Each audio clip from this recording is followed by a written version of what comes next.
اعوذ باللہ من الشیطان الرجیم، بسم اللہ الرحمن الرحیم۔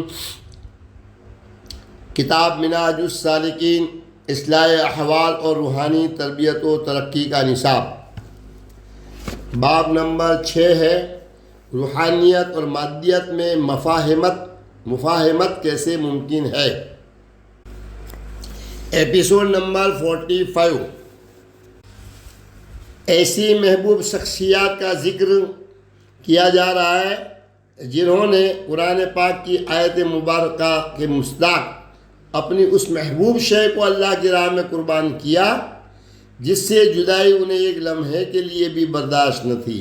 اللہ تعالیٰ نے انہیں اس کے عوض محبوب خلائق بنا دیا۔ اس سے پہلے سیدنا ابراہیم علیہ السلام، آپ علیہ السلام نے خواب میں دیکھا کہ وہ اپنے محبوب بیٹے سیدنا اسماعیل علیہ السلام کو ذبح کر رہے ہیں۔ انہوں نے اپنے بیٹے سے بات کی۔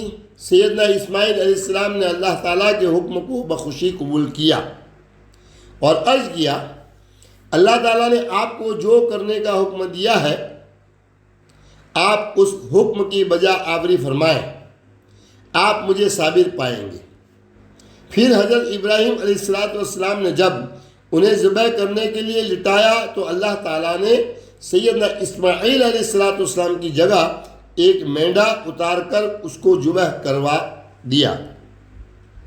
اللہ تعالیٰ کو سیدنا ابراہیم علیہ السلام کی دل کی کیفیت اتنی پسند آئی کہ میرا محبوب بندہ میرے ایک حکم پر اپنا پیارا بیٹا دینے چلا تھا۔ اس کو قیامت تک آنے والے مسلمانوں کے لیے نہ صرف سنت بنا دیا بلکہ ہر صاحب استطاعت پر واجب کر دیا کہ وہ ہر سال سنت ابراہیمی کی اتباع میں قربانی کرے۔ بعد ازاں جب سیدنا ابراہیم علیہ السلام اور سیدنا اسماعیل علیہ السلام دونوں باپ بیٹا کعبہ تعمیر کر چکتے ہیں، اللہ رب العزت ان سے پوچھتا ہے، مانگو، کیا اجرت مانگتے ہو؟ اب یہ دونوں جانتے ہیں کہ خدا کی محبوب شے کیا ہے۔ خدا ہم سے محبوب شے مانگتا ہے تو آج ہم خدا سے اس کی محبوب شے مانگ لیتے ہیں۔ عرض کیا، مولا تیرا سب سے محبوب بندہ جس کو تو نے تخلیق کر کے اپنے انوار کے پردوں میں چھپا رکھا ہے وہ میرے اسماعیل کی اولاد میں مجھے عطا فرما دے۔ امام الانبیاء حضرت ابراہیم علیہ السلام نے اپنی محبوب ترین شے اپنا لخت ذکر اللہ تعالیٰ کی بارگاہ میں پیش کر دیا تو اللہ تعالیٰ نے ان کی دعا قبول کرتے ہوئے اپنا حبیب معظم صلی اللہ تعالیٰ علیہ وسلم حضرت اسماعیل علیہ السلام کی اولاد میں پیدا فرما دیا۔ 2 سیدہ عائشہ صدیقہ رضی اللہ تعالیٰ عنہ جب حضور نبی اکرم صلی اللہ تعالیٰ علیہ وآلہ وسلم کا وصال مبارک ہوا تو سیدہ عائشہ صدیقہ رضی اللہ تعالیٰ عنہ کے حجرے مبارک میں ہی آپ صلی اللہ تعالیٰ علیہ وسلم کی تدفین ہوئی۔ بعد ازاں جب سیدہ عائشہ صدیقہ رضی اللہ تعالیٰ عنہ کے والد گرامی یعنی سیدنا ابوبکر صدیق رضی اللہ تعالیٰ عنہ کا وصال ہوا تو آپ رضی اللہ تعالیٰ عنہ نے انہیں بھی اس کے حجرے میں تدفین کی اجازت دے دی۔ آپ رضی اللہ تعالیٰ عنہ فرماتی ہیں کہ اس حجرے میں اب صرف ایک قبر کی گنجائش تھی اور وہ جگہ میں نے اپنے لیے رکھ لی کیونکہ تاجدار کائنات صلی اللہ تعالیٰ علیہ وسلم کے پہلو میں دفن ہونا میری محبوب ترین خواہش تھی۔ اس نعمت کو کون چھوڑ سکتا ہے؟ اس سے زیادہ قیمتی شے کسی کی زندگی میں کیا ہوگی؟ فرماتی ہیں کہ جس روز سیدنا عمر بن خطاب رضی اللہ تعالیٰ عنہ پر حملہ ہوا آپ زخمی گھر لوٹے، ابھی شہادت نہ ہوئی تھی تو آپ نے فوری میرے پاس ایک قاصد کے ذریعے درخواست کی، کیا ایسا ہو سکتا ہے کہ آپ عمر بن خطاب رضی اللہ تعالیٰ عنہ کو وہ جگہ عنایت کریں جو آپ کو سب سے زیادہ محبوب ہے؟ فرماتی ہے میں سوچ میں پڑ گئی کہ یہ میری سب سے محبوب شے مانگ رہے ہیں۔ جس سے زائد کوئی قیمتی شے میری زندگی میں نہیں ہے۔ لیکن فرماتی ہیں پھر جب میں نے سیدنا عمر بن خطاب رضی اللہ تعالیٰ عنہ کی حضور صلی اللہ تعالیٰ علیہ وسلم کی امت کے لیے کی گئی خدمات پر نظر ڈالی تو میں نے کہا ایسا اپنی سب سے محبوب شے حضرت عمر پر قربان کر دے۔ وہ فرماتی ہیں لہذا میں نے قبر وہ جگہ سیدنا عمر بن خطاب رضی اللہ تعالیٰ عنہ کو دے دی۔ کوئی اندازہ نہیں کر سکتا کہ اپنے اس ایثار پر وہ اللہ رب العزت اور حضور نبی اکرم صلی اللہ تعالیٰ علیہ وسلم کی کون کون سی نوازشات کی مستحق قرار پائی ہوں گی۔ 3 سیدنا جنید بغدادی رضی اللہ تعالیٰ عنہ۔ سیدنا جنید بغدادی رحمۃ اللہ علیہ ذلیل القدر اہل اللہ میں سے ہیں۔ آپ حضور غوث اعظم رضی اللہ تعالیٰ عنہ سے بھی پہلے دور کے اجل صوفیہ میں سے ہوئے ہیں۔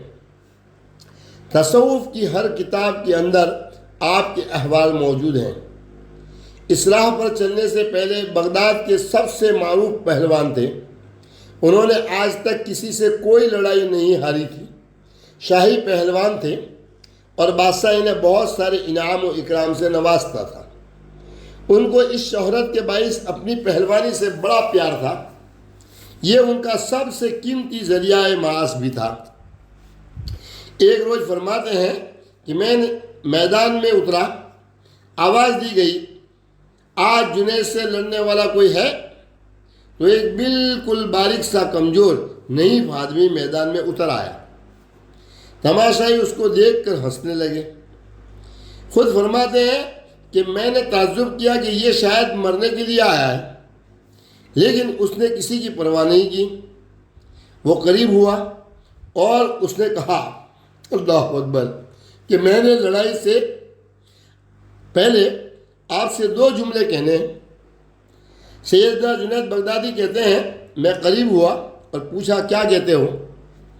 اس نحیف شخص نے کہا کہ میں آقا صلی اللہ تعالیٰ علیہ وسلم کی آل میں سے ہوں،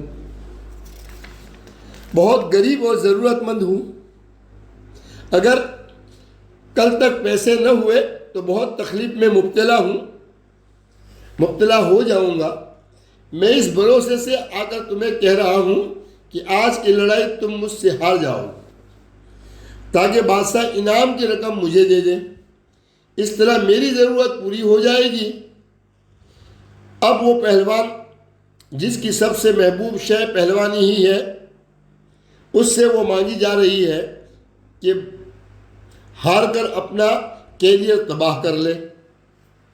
حضرت جنید فرماتے ہیں میں نے ایک لمحے کے لیے سوچا اور ارادہ کیا کہ ہاں آج جنید اپنی سب سے محبوب شے حضور کے قدموں میں ان کی اولاد کے لیے ڈال دے گا۔ فرماتے ہیں وہ لڑائی میں اس نحیف شخص سے ہار گئے۔ اس سے بڑی جگ ہسائی ہوئی، بادشاہ نے دوستی توڑ لی۔ وہ اب بادشاہ کے مصائب نہیں رہے، تمام انعام ختم ہو گئے، لیکن سید زادے کی ضرورت پوری ہو گئی۔ اپنی سب سے قیمتی شے جو ان کی شہرت تھی وہ حضور پر قربان کر دی۔ بلا شبہ اس شکست کے باعث بادشاہ نے تو دوستی توڑ لی، لیکن اللہ نے ایسی دوستی دی کہ تصوف کی کوئی کتاب مکمل ہی نہیں ہوتی جب تک سیدنا جنید بغدادی رحمۃ اللہ علیہ کا ذکر نہ کیا جائے۔ اللہ رب العزت نے انہیں اپنی محبوب شے کی قربانی پر وہ شہرت عطا کر دی کہ جو قیامت تک ختم نہیں ہوگی۔ ہر مسجد میں، ہر منبر پر، ہر کتاب میں سیدنا جنید بغدادی کا حوالہ چلتا ہے۔ کیوں؟ کہ انہوں نے اپنی وہ محبوب شے حضور پر نچھاور کر دی صلی اللہ تعالیٰ علیہ وسلم۔ یہ در حقیقت محبوب شے کی قربانی کا انعام ہے۔ مولانا روم رحمۃ اللہ علیہ، مولا روم رحمۃ اللہ علیہ کسی تعارف کے محتاج نہیں ہیں۔ انہوں نے کیوں اچانک حضرت شاہ شمس تبریز رحمۃ اللہ علیہ کے پیچھے اپنا مسند علم ہی چھوڑ دیا؟ علم اور تبلیغ دین راہ ولایت میں مانے نہیں ہیں، پھر کیوں چھوڑ کر نکل پڑے؟ کوئی اس مسند پر بیٹھ کر بھی ولایت کا تاجدار ہو سکتا ہے کہ ان کے دل کی سب سے محبوب شے وہ مدرسہ اور منبر ہو جس کو اللہ پاک نے ان سے چھڑوا کر شاہ شمس تبریز کے پیچھے جنگلوں میں رلایا۔ پھر مولانا روم کو وہ عزت و شہرت عطا کر دی کہ آج 800 سال گزرنے کے بعد بھی ان کے مرکز مبارک کو کعبۃ العشاق کہا جاتا ہے۔ 5 حضرت ابراہیم بن ادہم رحمۃ اللہ علیہ۔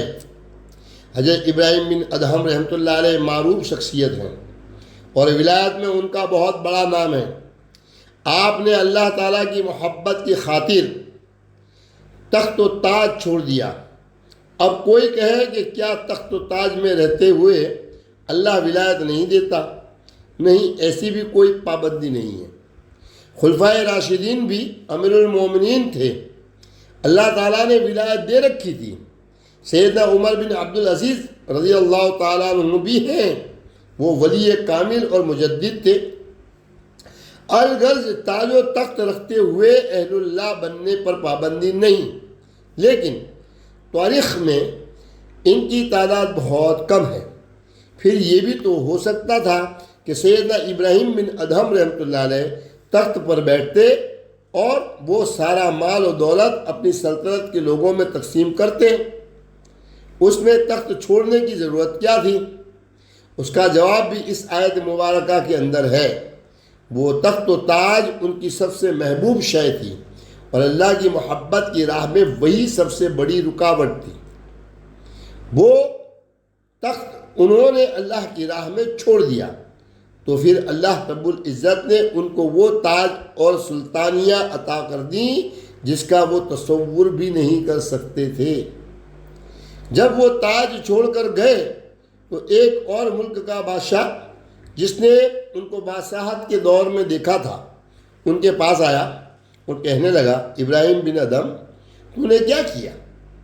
اتنی بڑی سلطنت چھوڑ دی اور ادھر ویران جگہ پر آ کر آباد ہو گیا، یہاں آ کے تجھے کیا ملا؟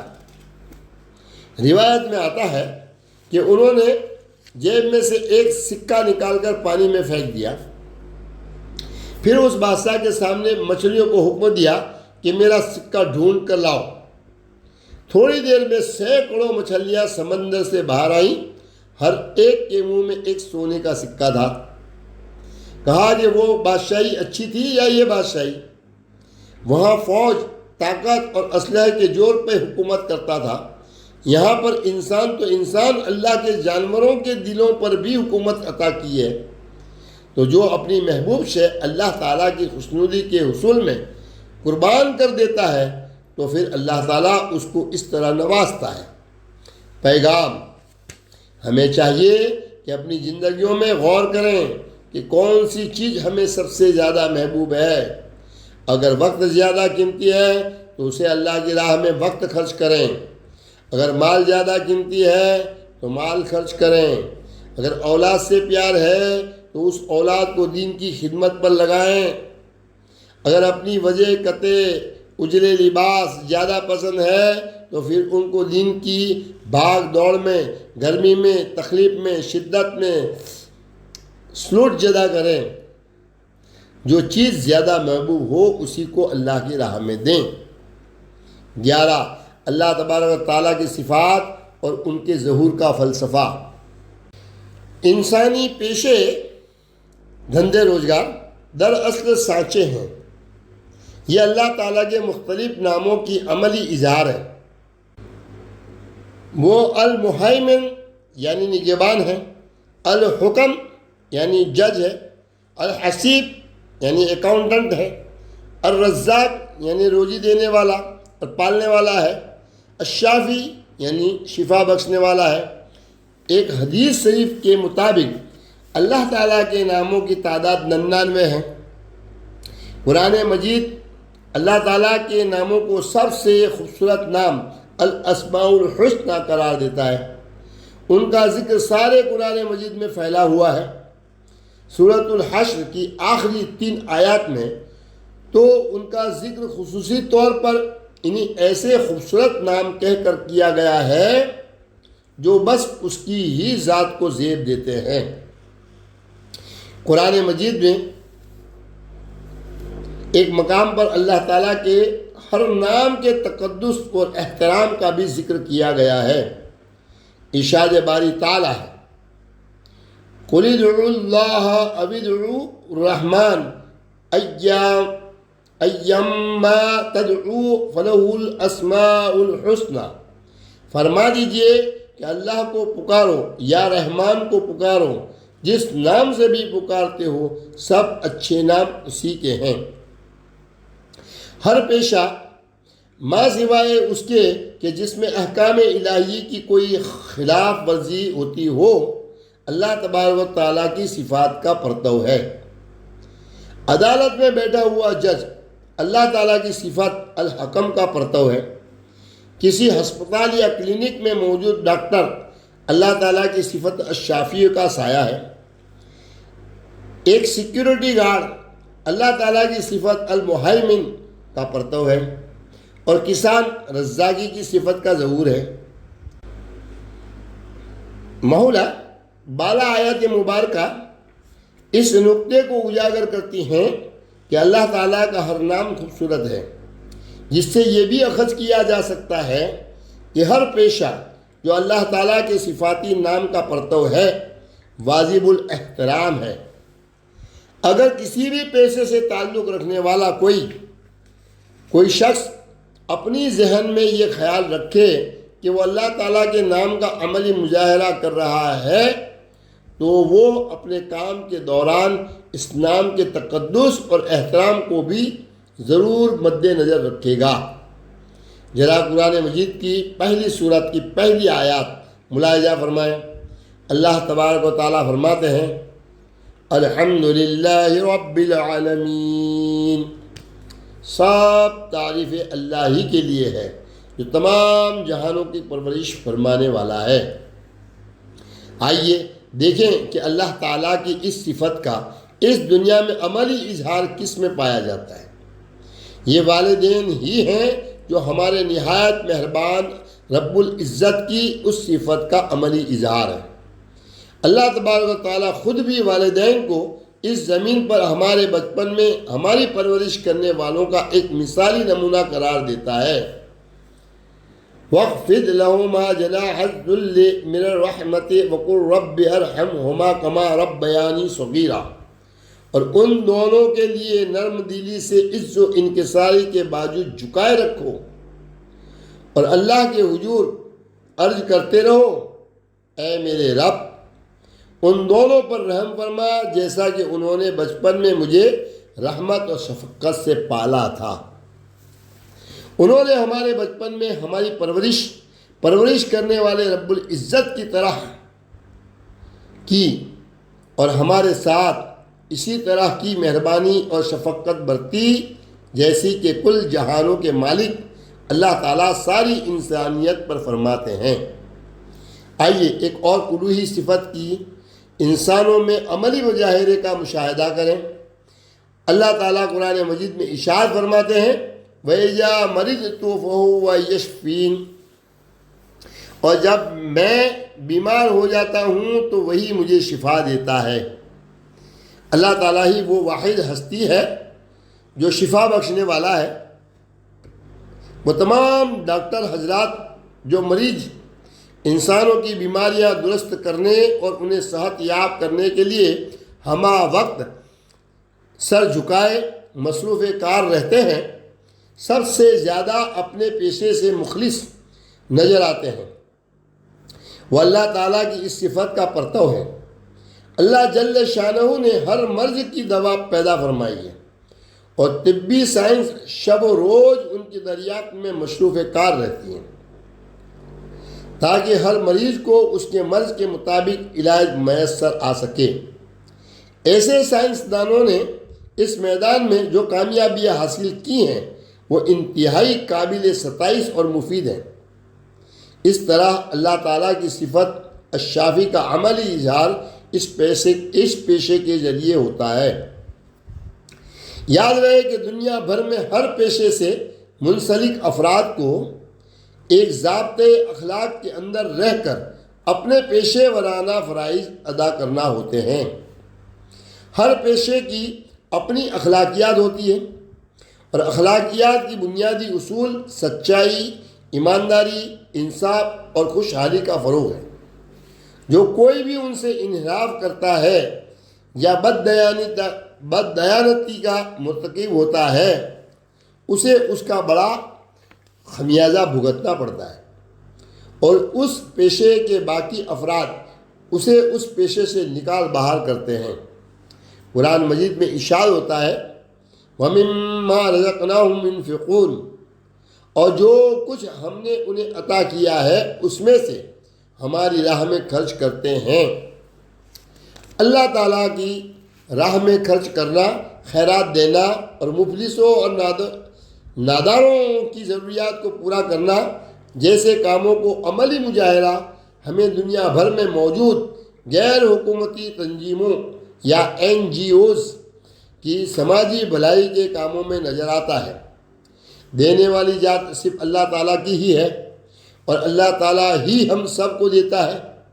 مخیر حضرات، خیراتی ادارے اور NGOs اللہ تبارک و تعالیٰ کی اسی صفت کا عملی مظہر ہیں، یعنی ایسے افراد کے لیے کوشاں رہنا جنہیں مدد، خدمت، تعاون اور مالی تحفظ کی ضرورت ہو۔ اسی طرح سے ہم انسان اپنے سادہ انداز میں ان راہوں پر چلنے کی کوشش کرتے ہیں جو ہمارے لیے کھلی چھوڑ دی گئی ہے، اور ہمیں لگتا ہے کہ جیسے ان پر چلنا ہماری جبلتوں کا حصہ ہے۔ اللہ تعالیٰ الحفیظ ہے جو ہماری حفاظت فرماتا ہے۔ ان ربی علی کل شیء حفیظ، بے شک میرا رب ہر چیز پر نگہبان ہے۔ آپ اس امر کا صاف مشاہدہ کر سکتے ہیں کہ اللہ تعالیٰ کی یہ صفت ہماری زندگی میں کیسے عملی شکل اختیار کرتی ہے۔ انسان نے کیسے کیسے حفاظتی انتظامات بستی، شہر، ملک اور بین الاقوامی سطح پر کر رکھے ہیں۔ ہمارے قانون نافذ کرنے والے ادارے اور مسلح افواج ضرورت پڑنے پر ہمارے تحفظ کے لیے ہر دم چوکس اور تیار رہتی ہے۔ یہ تمام لوگ اپنے فرائض ایمانداری اور پیشہ ورانہ مہارت سے ادا کرنے کی صورت میں اللہ تعالیٰ کی خوشنودی کے طالب رہتے ہیں۔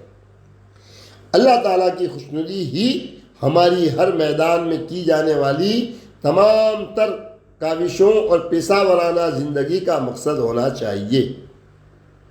اللہ تعالیٰ ایک جج بھی ہے، جیسا کہ قرآن مجید میں فرمایا گیا ہے فَاللَّهُ يَحْكُمُ بَيْنَكُمْ يَوْمَ الْقِيَامَةِ، پس اللہ تمہارے درمیان قیامت کے دن فیصلہ فرمائے گا۔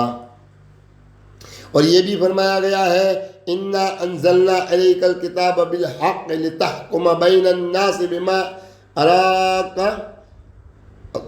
اللَّهُ، اے رسول گرامی صلی اللہ تعالیٰ علیہ وآلہ وسلم، بے شک ہم نے آپ کی طرف حق پر مبنی کتاب نازل کی ہے تاکہ آپ لوگوں میں اس حق کے مطابق فیصلہ فرمائیں جو اللہ نے آپ کو دکھایا ہے۔ آپ نے دیکھا کہ اللہ تعالیٰ کیسے ہمارے ذمے وہ کام لگا دیتا ہے کہ جنہیں سر انجام دے کر ہم اس کی صفت کا عملی مظاہرہ کر رہے ہوتے ہیں۔ جیسا کہ ہم نے ایک عدالتی نظام تشکیل دیا، لوگ یہاں انصاف کے لیے آتے ہیں۔ اللہ تعالیٰ نے ہمیں بغیر کسی ایک فریق کی طرفداری کے ان سے انصاف کرنے کا حکم دیا ہے۔ ہر کسی کو یہ دیکھنا ہے انصاف کا تقاضا کیا ہے، اس کا نفس اس سے کیا مطالبہ کر رہا ہے۔ ہمیں اللہ کے راستے پر چلنا اور اس کی خوشنودی کی طلبگار رہنا ہے، اور اسی کی ہدایت پر عمل پیرا ہو کر انسانیت کی مسرت کا سامان کرنا ہے۔ ٹاپک 12 حاصل کلام۔ میں نے کوشش کی ہے کہ معاشرے میں انسان کی جبلی برتاؤ کے بارے میں پائے جانے والے شکوک و شبہات کو دور کر کے حقائق کو سامنے لاؤں۔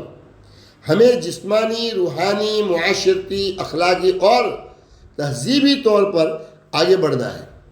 ہمیں جن انسانی صفات سے نوازا گیا ہے وہ جبلی نشو و نما کے درست راستے پر گامزن رہنے کے لیے ڈیزائن کی گئی ہے۔ ہم سب کو تقویٰ اور درست راستے پر چلنے کے رجحان اور اپنے ذہن کو اس طرف مائل کر سکنے کی صلاحیت جیسی نعمت عطا فرمائی گئی ہے۔ یہی وہ جبلت ہے کہ جس کے ساتھ اللہ تعالیٰ نے ہمیں تخلیق فرمایا ہے۔ ہم جس بھی جائز پیشے کو اپنائیں، اللہ تعالیٰ ہمیں اس میں سیدھے راستے پر قائم رہنے اور گمراہی سے بچنے کے بے شمار مواقع عنایت فرماتا ہے۔ اس میں صرف ایک معیار کو قائم رکھنے کی ضرورت ہوتی ہے کہ اس سے متعلقہ صفت ربانی کی عکاسی ہو رہی ہے یا نہیں۔ یہ کوئی ایسی توقع نہیں کہ جس پر پورا اترنا کوئی بڑا ہی مشکل کام ہو۔ باب نمبر 6 اختتام ہوتا ہے یہاں پر، اس لیے 5 منٹ 6 منٹ زیادہ ہو گئی۔ السلام علیکم ورحمۃ اللہ وبرکاتہ۔